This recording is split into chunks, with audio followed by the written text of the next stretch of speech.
تجارت احکام تجارت الحمد للہ رب العالمین والصلاة والسلام علی سید المرسلین اما بعد فاعوذ باللہ من الشیطان الرجیم بسم اللہ الرحمن الرحیم الصلاة والسلام علیک یا رسول اللہ الصلاة والسلام علیک یا حبیب اللہ الصلاة والسلام علیک یا نبی اللہ وعلی آلک وصحابک یا نور اللہ۔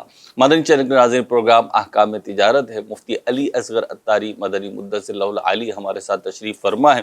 نبی کریم صلی اللہ تعالی علیہ وسلم پر درود و سلام کی فضیلت سنتے ہیں، اور اسی کے ساتھ انشاءاللہ اس کے بعد سوال کے ساتھ مفتی صاحب کی بارگاہ میں حاضر ہوتے ہیں۔ حضور نبی رحمت شفیع امت صلی اللہ علیہ وسلم کا فرمان ذی شان ہے، بے شک بروز قیامت اس کی دہشتوں اور دشوار گزار گھاٹیوں سے جلد نجات پانے والا وہ شخص ہوگا جس نے دنیا میں مجھ پر کثرت کے ساتھ درود پاک پڑھا ہوگا۔ صلو علی الحبیب صلی اللہ علی محمد صلی اللہ علیہ وسلم۔ بڑھتے ہیں سوال کی طرف، اور پہلی کال شامل سلسلہ کر رہے ہیں۔ جی جناب، پہلی کال دیجیے۔ ایک دکاندار سے پوچھا مرچیں کیا پاؤ ہیں، اس نے کہا 120 روپے پاؤ ہیں۔ تو آدھا پاؤ کتنے کی؟ 60 روپے کی۔ تو آدھا پاؤ لے لی، اور جب وزن کیا اس کا جا کر تو وہ 100 گرام تھی۔ اب اس کو آ کر کہا بھائی یہ تو 100 گرام ہے، تو وہ کہنے لگا آدھا پاؤ اتنی ہی ہوتی ہے۔ تو اس کے بارے میں کیا حکم ہے، آپ ارشاد فرما دیجیے۔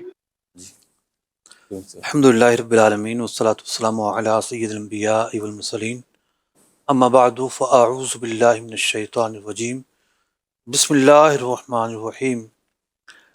دیکھیں، جو جدی پشتی لوگ ہوتے ہیں نا، ان کو کام کرنا آتا ہے، ان کو پتہ ہوتا ہے بھاؤ کیا ہوتا ہے، وزن کیا ہوتا ہے، تول کیا ہوتا ہے۔ تو یا تو یہ ہے کہ ان کو پتہ ہی نہیں ہے بیچارے کو کہ آدھا پاؤں میں کتنے گرام آتے ہیں۔ ایک پاؤں میں 250 گرام ہے، تو آدھا پاؤں میں 125 گرام ہوں گے، یا تو ہم یہ فرض کر لیتے ہیں ان کو پتہ ہی نہیں ہے، یا یہ اتنے بڑے جھوٹے ہیں کہ نہ صرف یہ کہ غلط کام کرتے ہیں بلکہ صحیح بات کو بھی جھٹلاتے ہیں۔ تو یہ اس کو ہر دھرمی کی کیفیت کہتے ہیں، کہ جرم کرنے کے باوجود بھی سینہ تان کر اس کا دفاع کرنا۔ تو یہ تو کسی اعتبار سے بھی درست نہیں ہے۔ وزن جو ہے وہ کسٹمر کا رائٹ ہے کہ جتنے وزن پہ اس نے چیز خریدی ہے اتنا وزن اسے دیا جائے۔ پیچھے دن ایک صاحب کہنے لگے کہ میں سپر اسٹورز میں نہیں جاتا۔ ٹھیک۔ میں نے کہا بھائی کیوں؟ کہنے لگے وزن پورا نہیں دیتے۔ مطلب 1 kg والے پیکٹ پہ لکھا ہوتا ہے 900 گرام۔ جی۔ میں کہا بھائی اس میں تو لکھا ہوا نا 900 گرام۔ کہتا ہے نہیں، میں اگر مارکیٹ سے لوں گا اسی بھاؤ میں مجھے 1000 گرام ملے گا اوپن مارکیٹ سے۔ نہیں تو اگر کسی کمپنی کا برانڈ ہے مجھ سے، اب تو وہ تو 900 گرام کا ہی ہوگا۔ دیکھیں، ایک ٹیکنیک ہے نا کمپنی کی بھی، ہوں، اس نے پیکٹ بنایا 900 گرام کا، اچھا مطلب کسٹمر کے ذہن میں یہ کہ کلو ہے، ٹھیک ہے، لیکن اس نے لکھ دیا، لکھنے کے بعد تو وہ مجرم نہیں ہے، وہ بری ذمہ بڑی ہوگی۔ ذمہ ہو گئی ہے۔ ٹھیک ہے، لیکن بہت ہی کوئی گھاک اور سمجھدار کسٹمر ہے، وہ اس 100 گرام کی ویلیو کا اندازہ لگاتے ہوئے نہیں خریدنا چاہ رہا، اس کی مرضی ہے۔ لکھنے کے بعد اس نے اپنا رائٹ استعمال کیا نا ٹھیک ہے، کہ مجھے کیا کرنا چاہیے۔ بتایا اس نے۔ اگر لکھا نہ ہوتا دھوکے میں پڑتا۔ ٹھیک ہے، تو یوں کسٹمر جو ہے اس کے حقوق ہیں، اس کے حقوق میں سے ایک چیز یہ ہے کہ جو زبان دی جا رہی ہے، اگر آپ آدھا پاؤ کہہ رہے ہیں تو آدھا پاؤ کا جو ہے وہ 100 گرام نہیں دیں گے، آپ 125 گرام دیں گے۔ جیسے مجھ سے یہ جو بات کہی انہوں نے کہ آدھا پاؤ ہی ہوتا ہے، مجھے بھی ایک آدھ دفعہ ایسا تجربہ ہوا۔ ایسا لگتا ہے کہ جو کریانہ کی یا پرچون کی جو چھوٹی دکانیں ہیں نا، ان میں شاید اس کو 100 گرام کو ہی آدھا پاؤ انہوں نے کنسیڈر کیا ہوا اپنے طور پہ۔ اب وہ صحیح ہے غلط ہے وہ تو آپ بیان کریں گے، لیکن انہوں نے اپنے طور پہ یہی لگایا ہو کہ آدھا پاؤ کا مطلب 100 گرام ہے۔ نہیں ہے اگرچہ، یعنی 1 کلو 1000 گرام کا، ایک پاؤ 250 گرام کا ہے، تو آدھا پاؤ ہونا 125 گرام کا چاہیے، لیکن انہوں نے اپنے دماغ میں یہ بات رائج کی، یعنی ان کے دماغ میں تو یہی ہے کہ آدھا پاؤ 100 گرام ہے، تو اس کی ویلیو ہوگی نہیں۔ بھائی اس دکاندار کو کہا جائے آپ چلے جاؤ سنار کی دکان پہ سونا خریدو، ٹھیک ہے، جی، اور 125 گرام کے پیسے دو اور 100 گرام وصول کرو، کیسے قبول ہوگا؟ کبھی بھی قبول نہیں ہوگا، اسے کیا کسی کو بھی قبول نہیں ٹھیک ہے ہوگا نا۔ اس سے اچھا خاصا۔ جب اس کو قبول نہیں ہوگا تو یہ پیسے کم ہوئے یا زیادہ، حق تو مارا جا رہا ہے نا۔ گاہک کا حق نہیں مارا جانا چاہیے، یہ ضروری ہے۔ قرآن پاک نے متعدد جگہوں پہ جو ہے کم تولنے والوں کی مذمت بیان فرمائی ہے۔ قرآن پاک جو حقوق ہیں، جو رائٹس ہیں، اس کا بیان کرتا ہے۔ تو کم دینا چیز، یہ حقوق کی خلاف ورزی ہے۔ صاحب جس دکاندار نے ایسا کرتا رہا ہے، اس کی پریکٹس رہی ہے کہ آدھا پاؤ کوئی مانگ رہا ہے تو 100 گرام دے رہا، ابھی انہوں نے تو چیک کر لیا، ہر کوئی چیک بھی نہیں کرتا، اعتماد پہ بات چل رہی ہوتی ہے۔ اکثر تو یہ دیکھا ہے کہ جیسے ماہانہ راشن لوگ لے رہے ہوتے ہیں، لسٹ بھیج دی ہے، آرڈر دے دیا ہے، وہ پیکٹ میں آ گیا ہے، انہوں نے اپنا استعمال کر لیا، تو وزن بھی نہیں کر رہے ہوتے۔ اگر کسی نے ماضی میں کسی کی یہ پریکٹس رہی ہے تو اس کے لیے کیا احکام ہوں گے، کیا حکم ہوگا؟ دیکھیے اس نے ناحق پیسے لیے نا، یعنی 100 گرام کے پیسے بنتے تھے وہ تو جائز ہیں، اس سے اوپر جو اس نے پیسے لیے ہیں 25 گرام کے، وہ اس کے لیے جائز نہیں ہے، مال حرام ہے وہ۔ اگلی کال دیجیے۔ اصل مالک کو واپس کرے، یہ ضروری ہے۔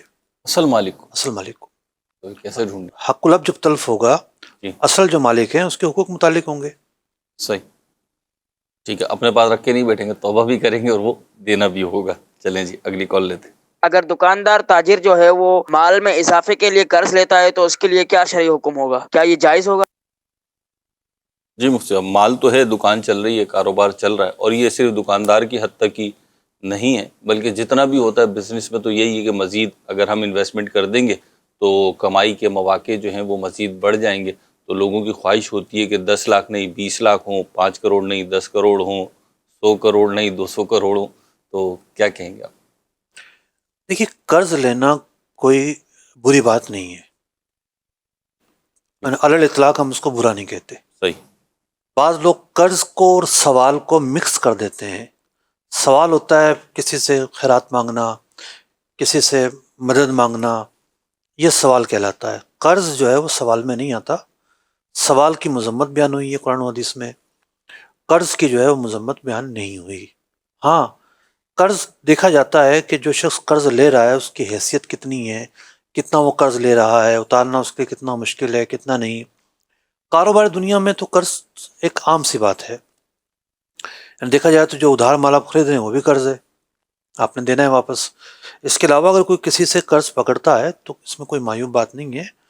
بعض اوقات بندہ جو ہے وہ مائنس پلس کرتا ہے صحیح، کہ بھئی میں یہاں کھڑا ہوں، ایک بڑی اچھی ڈیل آ رہی ہے، میرے پاس پیسے نہیں ہیں، چلو میں کسی سے قرضہ مانگ لوں ٹھیک ہے، تو اس ڈیل سے میں فائدہ اٹھا لوں۔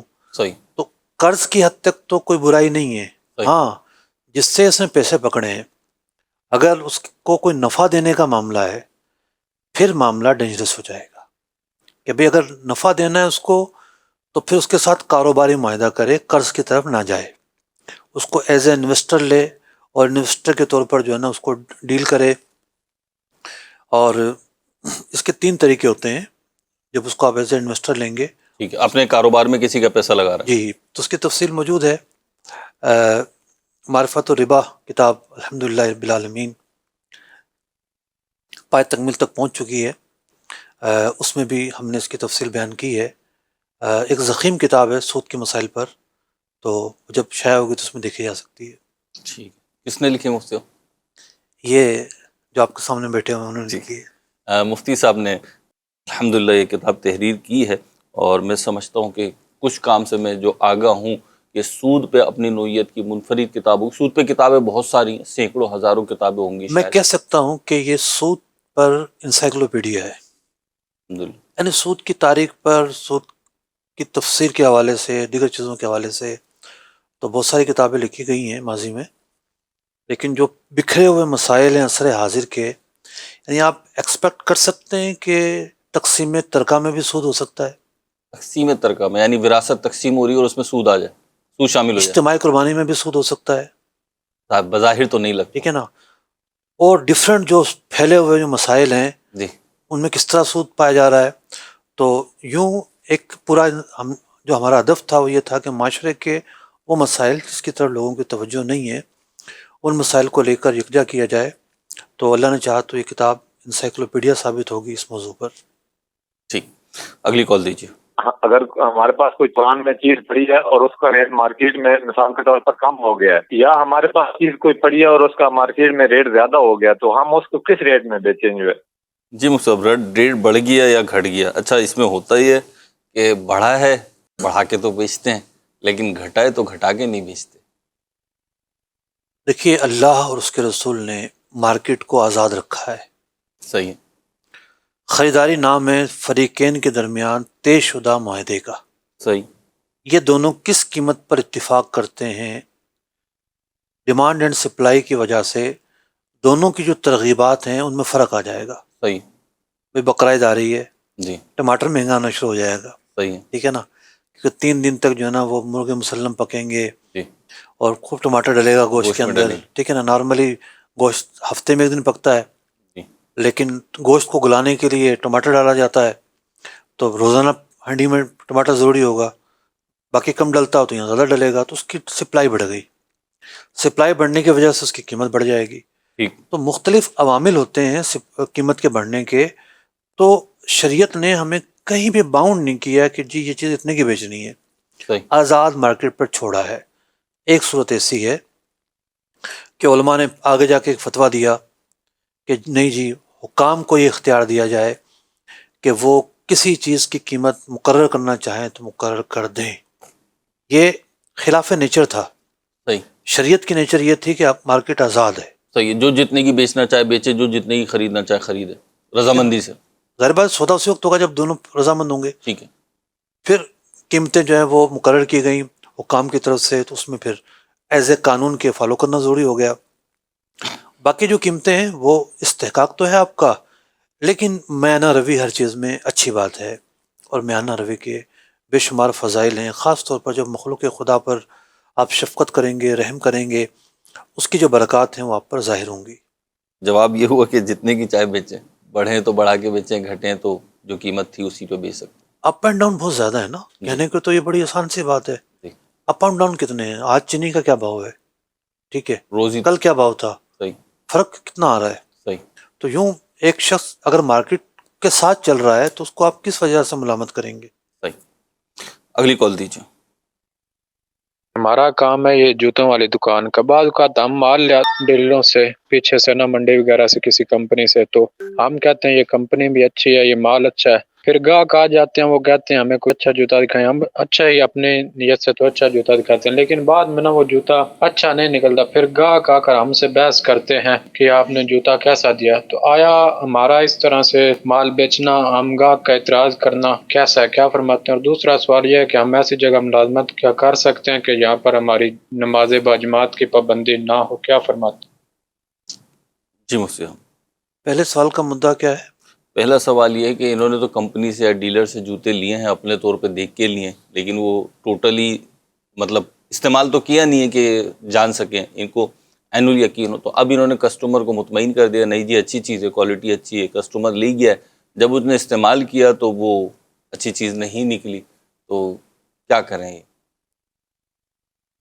دیکھیں، جب آپ کو پتہ ہے کہ میں بھی نیا ہوں اور میں نے اس کو استعمال نہیں کیا، یہاں آپ گاہک کو اطمینان دلائیں، بھروسہ دلائیں، بہت اطمینان بخش باتیں کریں، اور پھر آپ کہیں کہ میرا کوئی قصور ہی نہیں ہے. یہ کیسے ہو سکتا ہے؟ آپ گاہک کو کہیں کہ بھئی ایک نئی کمپنی کا میں نے مال لے کر آیا ہوں، مجھے بھی اندازہ نہیں ہے، آپ خود دیکھ لو. یہ سچائی ہوگی. ٹھیک. ٹھیک ہے. نئی کمپنیاں کیوں آتی ہیں؟ بھئی اس سے پہلے بھی تو جوتا بیچا جاتا ہوگا نا. جی. چونکہ وہاں نفع تھوڑا کم تھا. صحیح. نئی کمپنی آئی، اس نے بولا ہم نفع تمہیں زیادہ دے رہے ہیں. صحیح. دیگر کمپنیوں سے آپ کو 20% مل رہا ہے، ہم 50% دیں گے آپ کو. صحیح. تو دکاندار راغب ہو کے اس کا مال رکھتا ہے. ٹھیک ہے. جب اس کی تما جو ہے اس نفع کی طرف ہے، گاہک کا جو ٹرسٹ اور بھروسہ ہے اس کی طرف نہیں ہے، تو پھر آپ کیسے مطلب کہ کہہ سکتے ہیں کہ میں سچا ہوں؟ گاہک کے جو حقوق ہیں اس کا بھی تو کوئی وزن ہے نا، اس کی بھی تو کوئی اہمیت ہے. تو یہ ضروری ہے کہ جب آپ کو خود نہیں پتا کہ یہ مال کس طرح کا ہے، تو آپ کس بنیاد پر اس کو اچھا کہہ رہے ہیں، کس بنیاد پر اس کو بہتر کہہ رہے ہیں؟ کیا اس کمپنی نے گارنٹی لی تھی کہ خراب ہوا تو واپس آ جائے گا؟ ایسا بھی نہیں ہے. پھر آپ کو محتاط جملے استعمال کرنا چاہیے تھے. ٹھیک ہے. صاحب ان کا تو جواب ہو گیا. اب اس پہ 2 سوالات میرے پاس بھی ہیں. ایک تو یہ کہ پہلے تو آپ یہ ارشاد فرمائیں کہ فٹ ویئر جو ہے، چاہے چپل ہو، ہماری یہاں چپلیں بھی چلتی ہیں، سینڈل بھی چلتی ہے، شوز بھی مختلف اقسام کے چلتے ہیں. تو بعض اوقات یوں ہوتا ہے کہ کوئی پہننے کی جو چیز ہے نا، وہ مخصوص انوائرمنٹ میں پہننے کی ہوتی ہے.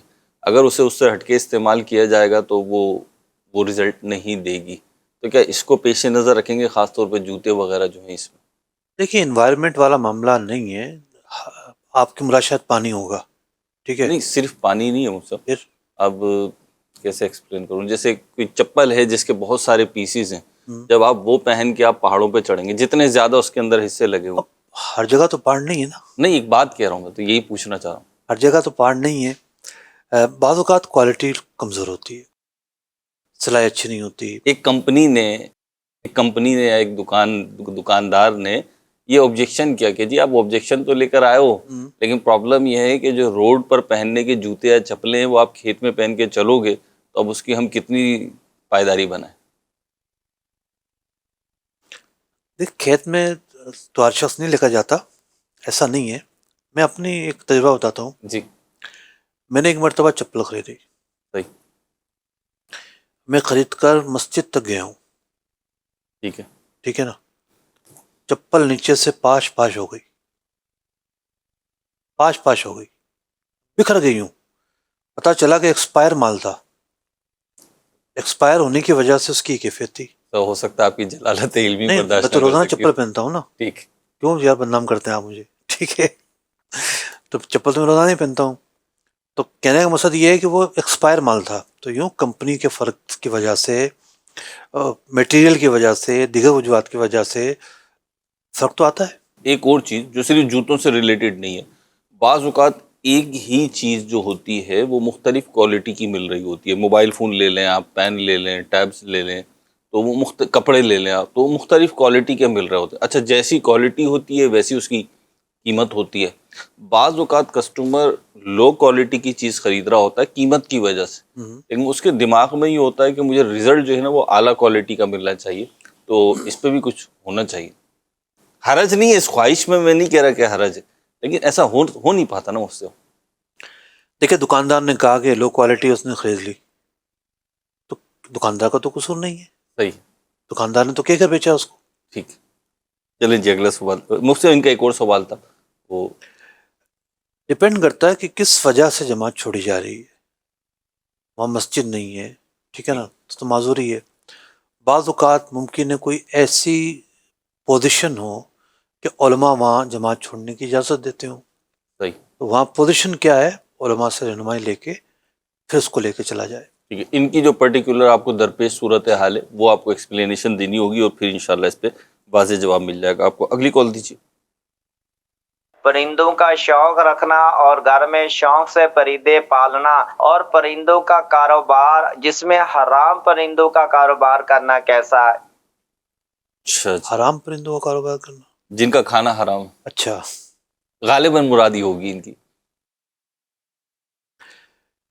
دیکھیے پرندوں کا جو کام ہے آج کل تو کافی بڑھتا جا رہا ہے، تو شرعی اعتبار سے تو یہ جائز ہے، لیکن شرط یہ ہے کہ جب آپ پرندے قید کرتے ہیں ان کے دانے پانی خوراک کا اچھی طرح خیال کرنا ہے کہ کسی بھی طرح ان کو اذیت نہ پہنچے، تکلیف نہ پہنچے. فقہاء نے مبالغے کے طور پر فرمایا کہ ایک دن میں 70 مرتبہ آپ دانہ پانی ڈالیں، یعنی کسی طرح بھی غفلت اختیار نہ کریں. میں پچھلی دفعہ کسی سے ملاقات ہوئی اور وہاں پتہ ہی چلا کہ ان کی ایک بطخ مر گئی، ہوں، اس لیے کہ اس کو دانہ پانی ڈالنا بھول گئے تھے، ٹھیک ہے. تو یوں غفلت ہو جاتی ہے، آپ مہمان کہیں جا رہے ہیں سفر پہ، کسی کے مہمان ہوں گے، گھر پہ تالا ہے، پرندوں کو بھول گئے، تو یوں غفلت بہت زیادہ ہو جاتی ہے. جو ایک دو پیس پالتے ہیں ان کی غفلت زیادہ ہوتی ہے. جس کا کام ہے کاروبار ہے اس کو تو یہ فکر ہو گئی کہ مر گیا تو نقصان ہو جائے گا، تو وہ تو ممکن ہے زیادہ خیال کرتا ہو، لیکن اس کو بھی اور خیال کرنا وہ چاہیے. تو مجھ سے صرف کھانے کا ہی نہیں دوائیوں کا بھی خیال کرتے ہیں. جی. رہی بات حرام پرندے کی، تو حرام پرندوں کی بھی اقسام ہے. کچھ پرندے وہ ہیں جو خبیث کہلاتے ہیں، جیسے چیل ہے، کوا ہے، یہ خبیث پرندے ہیں. کچھ وہ ہیں جو حرام ہونے کے باوجود ان کی اہمیت ہے، جیسا کہ باز ہے. تو باز جو ہے یہ شکاری پرندہ ہے. قرآن پاک نے شکاری جانور کا تذکرہ کیا ہے، جیسے کتے کا تذکرہ موجود ہے کہ اگر شکار کو شکاری جانور کے ذریعے پکڑا جاتا ہے تو اس کے پھر ذبح کے مسائل کیا ہوں گے. ذبح کی 3 صورتیں ہوتی ہیں، ایک ہم چھری پھیر کر ذبح کرتے ہیں، ایک نہر ہوتا ہے جس سے کہ اونٹ کو نہر کیا جاتا ہے، اور ایک ہوتا ہے ذبح اضطراری، آپ نے جانور چھوڑا، آپ نے پرندہ چھوڑا باز وغیرہ، پھر اس کے کیا مسائل ہوں گے، اس کا ایک الگ چیپٹر ہے۔ احکام قرآن ہمارا پروگرام ہوتا ہے جمعے کو مغرب کے بعد، تو اس میں یہ موضوع زیر بحث آیا تھا غالباً سورہ مائدہ میں، تو اس کی تفاسیر میں اس موضوع کو تفصیل سے دیکھا جا سکتا ہے۔ مفتی صاحب کا یوٹیوب چینل ہے، تو اس یوٹیوب چینل پہ مفتی صاحب کا یہ سلسلہ احکام قرآن بڑا خوبصورت سلسلہ ہے، تو اس کو بھی ملاحظہ فرما سکتے ہیں، احکام تجارت بھی دیکھ سکتے ہیں، اور دیگر جو سلسلے ہیں احکام حج اور دیگر سلسلے وہ بھی آپ وہاں جا کے دیکھ سکتے ہیں۔ البتہ یہاں ایک اور صورت ہے، جی وہ یہ ہے کہ حرام پرندے تو دور کی بات، بعض حلال پرندوں کی خرید و فروخت پر بھی پابندی ہوتی ہے، جیسے مور ہے، ٹھیک ہے، تو مور کا جو نقل و حمل ہے اس کی اجازت نہیں ہوتی قانونی طور پر۔ صحیح، اسی طریقے سے ہرن ہو گیا، ہرن جو ہے وہ حلال جانور ہے، لیکن ہرن کے لیے بھی سنا میں نے یہ ہے کہ لائسنس لینا پڑتا ہے، اگر آپ پال رہے ہیں تو کنفرم کرنے کی ضرورت ہے اس کو۔ لیکن یہ ہے کہ ہرن کو بھی یوں عام بیچا نہیں جاتا، ایک نایاب جانور ہے یہ۔ تو بعض ایسے پرندے جیسے باز وغیرہ ہو گئے، اخباروں میں خبریں چھپتی ہیں کہ جی برآمد کر لیے فلاں محکمے نے فلاں محکمے نے، تو یوں قانون اگر کسی موقع پر روکتا ہے تو پھر ایسا کاروبار نہیں کریں گے۔ ٹھیک، اگلی کال دیجیے۔ آج کل پاکستان میں بہت زیادہ اس طرح کا ٹریڈ ہوتا ہے کہ وہ امریکہ میں یا دوسرے ممالک میں لوگو ڈیزائننگ یا ڈفرینٹ قسم کے ڈیزائن یا گرافکس کے کام وغیرہ، لوگ اپنی آئیڈینٹی چھپا کے یعنی اپنے آپ کو امریکن ظاہر کر کے وہ ان سے ٹریڈ کرتے ہیں، اور ان کی جو بھی ریکوائرمنٹس ہوتی ہیں، جو بھی ان کا کام ہوتا ہے وہ اس کو پورا کرتے ہیں، اور اس کے بدلے میں جو بھی معاوضہ ہوتا ہے وہ لیتے ہیں۔ تو کیا اپنی آئیڈینٹی چھپا کے جائز ہے، صحیح ہے، کہ یہ پیسہ حلال ہے یا نہیں؟ جی دیکھیے تھوڑا سا سینسیٹیو یہ پس منظر ہے سوال کا۔ ایک ہے نک نیم رکھنا، نک نیم رکھنے میں تو کوئی پابندی نہیں ہے، ورنہ تو ساری امائیں جو ہے نا پکڑی جائیں گی کہ آپ نے گڈو کیسے بول دیا اپنے بچے کو، اور پپو کیسے بول دیا، اور فلاں نام سے کیسے بلا لیا، اور فلاں نام سے کیسے بلا لیا۔ تو نک نیم پر تو کوئی پابندی نہیں ہے، لیکن ایسا نام نہ ہو کہ جس سے یہ تاثر جائے کہ آپ غیر مسلم ہیں۔ یہاں جو ہے نا ایک ڈینجرس زون شروع ہو جائے گا۔ تو آپ اگر اپنا نک نیم ایسا رکھتے ہیں کہ جس سے یہ متعین نہیں ہو رہا کہ آپ غیر مسلم ہیں، تو اس میں کوئی حرج نہیں ہے، نک نیم رکھنا آپ کی جو ہے وہ کوئی پابندی نہیں ہے، نہ قانون کہتا ہے کہ آپ نک نیم نہیں رکھ سکتے، ٹھیک ہے، نہ انٹرنیشنلی کوئی قانون ہے۔ صحیح، تو بعض اوقات جو ہے نا سامنے والے کو پروڈکٹ چاہیے ہوتی ہے، اس کو سچائی چاہیے ہوتی ہے، اور اس سے آپ اس کا کوئی سروکار نہیں ہوتا کہ آپ کا نام کیا ہے اور کیا نہیں ہے۔ لیکن ایسا نام ہرگز نہ رکھا جائے جس میں یہ تاثر جائے کہ آپ غیر مسلم، آپ بت پرست ہیں، یا آپ کسی اور مذہب سے تعلق رکھتے ہیں، ٹھیک، یہ درست نہیں ہے۔ ٹھیک، اگلی کال دیجیے۔ مکان کرائے پہ دیا ہوا ہے، اب وہ جو اس کا مکان کا دروازہ ہے اس کے اندر تالا لگوانا ہے، خفیہ لاک جو ہوتا ہے، تو وہ جو خفیہ لاک لگائیں گے تو اس کے پیسے کرایہ دار دے گا یا مالک اپنے جیب سے ادا کرے گا؟ دیکھیے تالا جو ہے نا، تالا وغیرہ ایسی چیزیں تو عام طور پر مالک کے ذمہ ہوتی ہیں۔ اب خفیہ لاک سے آپ کی کیا مراد ہے؟ دروازے میں جو لگتا ہے وہ لاک ہی لگتا ہے، لاک ہے، تالا ہے، جو بھی ہے۔ اگر اس کو دیوار میں کوئی تجوری لگوانی ہے وہ ایک الگ بات ہے، ورنہ دروازے اور یہ اس طرح کی جو چیزیں ہوتی ہیں مینٹیننس کی، یہ مالک کے ذمہ ہی ہوتی ہیں۔ بعض چیزیں ایسی بھی ہوتی ہیں کرایہ دار کہتا ہے کہ بھئی مجھے اجازت دے دو، یہ میں خود لگوانا چاہتا ہوں، تو اس پر بھی کوئی پابندی نہیں ہے۔ لیکن جب تنازع ہوگا تو پھر یہ دیکھا جائے گا کہ اس طرح کی جو چیز ہے وہ کس کو لگوانی چاہیے۔ کرایہ دار بغیر اجازت کے اپنی مرضی سے لگوا لے گا، پھر تو تنازع ختم، وہ خود ذمہ دار ہے۔ لیکن جب وہ تقاضا کرے گا بھی لگوا کر دو مجھے، تو پھر یہ دیکھا جائے گا کہ عرف میں اس طرح کی چیز کس کو لگوا کر دینی چاہیے۔ تو زیادہ تر ایسی جو چیزیں وہ مالک کے ذمہ ہوتی ہیں۔ مفتی صاحب، اگر جو رہائش جس نے کی ہوئی ہے، جس نے کرائے پہ جگہ لی ہوئی ہے، اس نے کچھ مینٹیننس کا کام کروایا، کچھ چیزیں لگوا دیں دیوار میں، فرش میں، چھت میں، اور اب جب وہ جاتا ہے تو وہ نکال کے لے کے جانا چاہتا ہے، تو اجازت ہوگی اس کی؟ دیکھیے سب سے پہلے تو میوچل انڈرسٹینڈنگ ہوگی کہ آپ نے یہ جو لگائی ہے، تو جب آپ جائیں گے تو پھر کیا ہوگا۔ ٹھیک ہے، اگر شروع میں طے ہو جاتا ہے کہ بھئی میں بیسن لگوا رہا ہوں جی، اور میں نکال کر لے کر جاؤں گا، ظاہر بات بیسن کے لیے کیل جاتی ہے دیوار کے اندر، تھوڑا سوراخ ہوتا ہے، جب وہ جائے گا تو انڈرسٹوڈ ہے کہ سوراخ تو ہوگا اس کا. جی بعض اوقات ہو سکتا ہے مالک کا یہ تقاضا ہو کہ جاؤ گے تو رنگ کروا کے دے گا جاؤ گے، تو ان کا ایگریمنٹ کیا ہوا ہے ٹھیک ہے، اس کو دیکھا جائے گا. وہ دیکھنا ہوگا. ٹھیک ہے. مجھ سے ایک سوال ہے ہمارے پاس، ٹیکسٹ میسیج ہے ہمارے پاس کہ کاروبار کے لیے لون لیا ہوا ہے اور اس کو اضافی پیسے واپس کرنا کیسا؟ یعنی شاید انہوں نے پیسے لیے ہیں کسی سے اور اب یہ بڑھا کر دیں گے. قرض جتنا لیا جائے اتنا ہی واپس کرنا ضروری ہے، اور اگر قرض پر مشروط نفع واپس کیا جائے کہ جو آپ نے جو ہے وہ قرض لیا ہے اور یہ کہہ کر لیا ہے کہ میں اس پہ تمہیں زیادہ دوں گا، تو مشروط نفع ہو گیا نا، تو یہ سودی صورت ہے. ہاں ایسا ہوا کبھی اتفاق سے آپ نے پہلی دفعہ ہی قرض لیا ہے اور تھوڑا سا زیادہ دے دیا، انکنڈیشنل معاملہ ہوا، تو یہ ایک احسان اور تبرع کی صورت ہے، لیکن اب اگلی دفعہ کے لیے اس کے کان کھڑے ہو جائیں گے جی کہ یہ تو جب لیتا ہے تو واپس کر کے دیتا ہے. جی ٹھیک ہے، جی تو اب اجازت تھوڑی ملے گی آپ کو. یوں اتفاقی ایک چیز ہونا اور ہے، معمول ہونا، دلالتاً انڈرسٹوڈ ہونا، اس کا معاملہ اور ہے. تو اگر یہ کہہ دے لیتے ہوئے کہ جی میں قرض تو لے رہا ہوں اور میرے اوپر شرعاً یہی واجب ہے کہ جتنا لے رہا ہوں اتنا ہی دوں گا، اب میں آگے کیا کروں گا وہ آگے دیکھیں گے، تو یہ اگر کہتا ہے تو یہ بھی کنڈیشنل ہی میں آئے گا. نفی کر دی نا اس نے. لیکن یہ بڑھا کے دیتا ہے بعد میں، اس وقت نفی یہ کر رہا ہے کہ میرے پاس واجب نہیں ہے، ضروری نہیں ہے. ضروری نہیں کہ والی بات نہیں ہے، نفی کرے میں نہیں دوں گا. نہیں دوں گا واجب. ہاں ٹھیک ہے ٹھیک ہے. مصعب اس میں جو آپ نے جواب ارشاد فرمایا، بعض اوقات مارکیٹ میں 2-4 بار یہ صورتحال دیکھنے کو ملی کہ کسی سے پیسے تو لے لیا، رقم لے لی اور اسی ناجائز معاملے پہ لیا کہ جی 5 لاکھ دے دو، 10 لاکھ روپے دے دو تو میں تمہیں اتنے واپس کر دوں گا. تو اب جب واپس کرنے کی باری آ رہی ہوتی ہے، قریب ہوتے ہیں دن، دینا بھی ہوتا ہے اسے، تو وہ کہتا ہے نہیں بھائی یہ تو میرے سے غلطی ہو گئی تھی اور یہ سودی معاملہ میں نے کر لیا تھا، تو میں اضافی رقم نہیں دوں گا، جو رقم ملتی ہے وہی دوں گا. تو ان کو کیا کہنا چاہیے؟ ایسا ہی ہے، جتنی رقم نکلتی ہے اتنی دے گا یہ. اور یہ پہلے جو معاملہ کر رہے تھے یہ توبہ کیا انہوں نے. قرآن پاک نے کیا فرمایا؟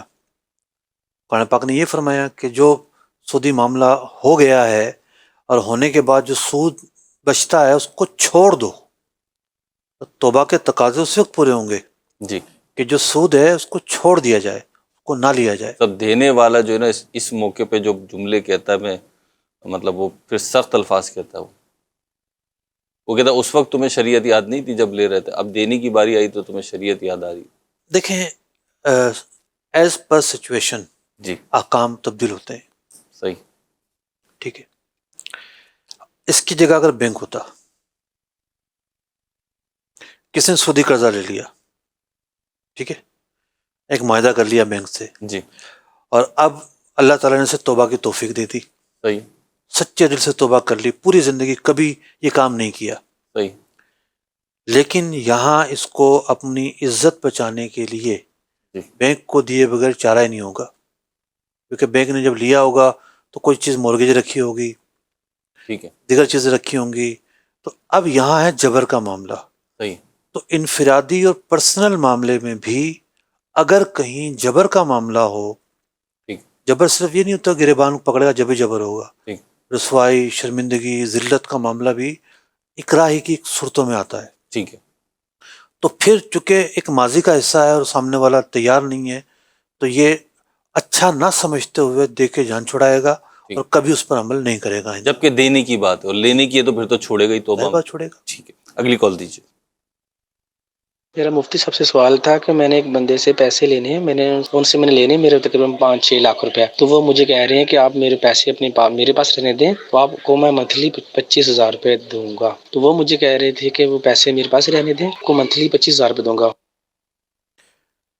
دیکھیے ہر گھر کے اندر کوئی ایسا فرد ہے کہ جس کے پاس 50,000 لاکھ روپے مجھے دوں گے، صحیح. اور وہ اس بات کا خواہش مند ہوگا کہ وہ اس کو انویسٹ کر دے کہیں، جی کچھ آ جائے اس کے ذریعے، کچھ آ جائے. لیکن ایک تو فراڈ ہو جاتا ہے، یہ سارے معاملات اپنی جگہ پر ہیں. جی شرعی اعتبار سے ان کو کیا کرنا چاہیے ٹھیک ہے. یہ ان کو نہیں پتا. ٹھیک. ہر گھر میں یہ پوزیشن میں نے عرض کی ہے. جی تو آپ اندازہ لگائیے کہ یہ جو موضوع ہے کتنا زیادہ اہم موضوع ہے. ہم نے اس موضوع کا ایک حل بیان کیا ہے، ہم نے اپنی ایک ونڈو کھول دی ہے. آپ انویسٹ کرنا چاہتے ہیں، آپ ابتدائی جو شرائط ہیں وہ طے کریں اپنے فریق کے ساتھ، ٹھیک ہے، پھر آپ ہم سے رابطہ کریں. صحیح. ہماری ونڈو موجود ہے، ہم دونوں کی بات سنیں گے. کوئی غیر شرعی بات ہوگی تو اس کو مائنس کر دیں گے اور ایک شرعی معاہدہ بنا کے ان کو دے دیں گے. اس پر آپ عمل کر لیں اور پھر یہ وہ کام کر لیں، جائز ہوگا، حلال ہوگا. جائز ہوگا، حلال ہوگا. ٹھیک. معلومات لے کے کریں گے تو حلال ہوگا.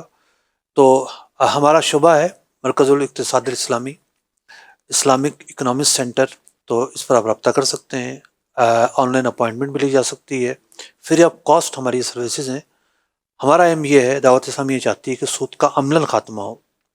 ہم نعرے سے ہٹ کر ایک قدم آگے بڑھیں اور اپنی عملی زندگی میں حلال و حرام کا نفاذ کریں، یعنی حرام سے بچیں، حلال کو اختیار کریں اور سود کا مکمل طور پر خاتمہ ہو.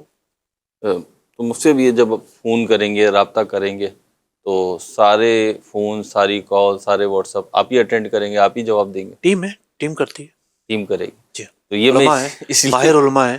اس لیے سوال کیا کہ بعض اوقات لوگ کہہ رہے ہوتے ہیں، مجھ سے بھی کہہ رہے ہوتے ہیں کہ جی مفتی صاحب سے رابطہ کرنا ہے. تو یہ ذہن میں رہے کہ مفتی صاحب کے سپرویژن میں ہوتا ہے، ہیڈ ہیں آپ ڈپارٹمنٹ کے، لیکن ہر کسی کو مفتی صاحب دستیاب ہو یہ ضروری نہیں ہوتا. ہر کسی کے اپنے کام ہیں. انشاءاللہ آپ کا مسئلہ حل ہو جائے گا اللہ نے چاہا تو. اگلی کال دیجیے. کہ نا وہ نا کاروبار کر رہے ہیں نا اپنا، تو کہتے ہیں میں اپنا کاروبار کرتا ہوں تو اس میں انویسٹ کرے گا وہ، تو اس ضمن میں کہتے ہیں چلو جو پرافٹ ہوگا میں آپ کو دیا کروں گا 25,000 روپیہ. یہ پوچھ رکھا کائنڈلی ذرا بتا دیجیے گا. اس کا جواب دیا یہ ہاں اسی کا دیا. انہوں نے وضاحت کی ہے اپنے طور پہ کہ اگر اس وضاحت سے کچھ ہاں تو کاروبار کریں گے اس کا بھی ایک معاہدہ آنا چاہیے نا. ہو یہ رہا ہے کہ کاروبار کی بنیاد پر لوگ جو ہیں وہ پیسہ لیتے ہیں لیکن عملی طور پر گڑبڑ کر دیتے ہیں. انہیں کیا کرنا چاہیے کیا نہیں کرنا چاہیے ایک معاہدہ بنائے نا اس کا، پھر اس معاہدے کو فالو کریں. میں ان کی مثال کے لیے بھی دے دیتا ہوں، جواب سوال جواب بھی ہو جائے گا، اور آپ کی جو کتاب ہے اس کا بھی کچھ اس میں وہ آ جائے گا کہ بعض لوگ جو ہے نا وہ رقم انویسٹ کر لیتے ہیں اور کہتے ہیں کہ جی پروفٹ ہوگا، لیکن کتنا ہوگا یہ نہیں پتہ. تقریباً 5 سے 7 ہزار کے درمیان آپ کو دے دیا کریں گے لاکھ پر. تو اب یہاں پہ لوگ کہتے ہیں کہ جی ہم نے فکس تو کیا نہیں ہے، نہ 5 ہزار ہے نہ 7 ہزار ہے، بس جو بھی ہوگا مناسب وہ دے دیں گے. تو یہ کیا ہوگا، اس رقم کا کیا؟ تفصیل طلب موضوع ہے، اس پر ہم نے کئی دفعہ تفصیل سے گفتگو کی ہے. سائل کے سوال کا جواب یہ ہے کہ ان دونوں کو پتہ ہونا چاہیے کیا ہوگا اور کیا صحیح ہے. جی یہ کیا صحیح جب تک نہیں سیکھیں گے مسئلے کا حل نہیں نکلے گا. ٹھیک، یہ ضروری ہے. صحیح ہے جی. اگلی کال دیجیے.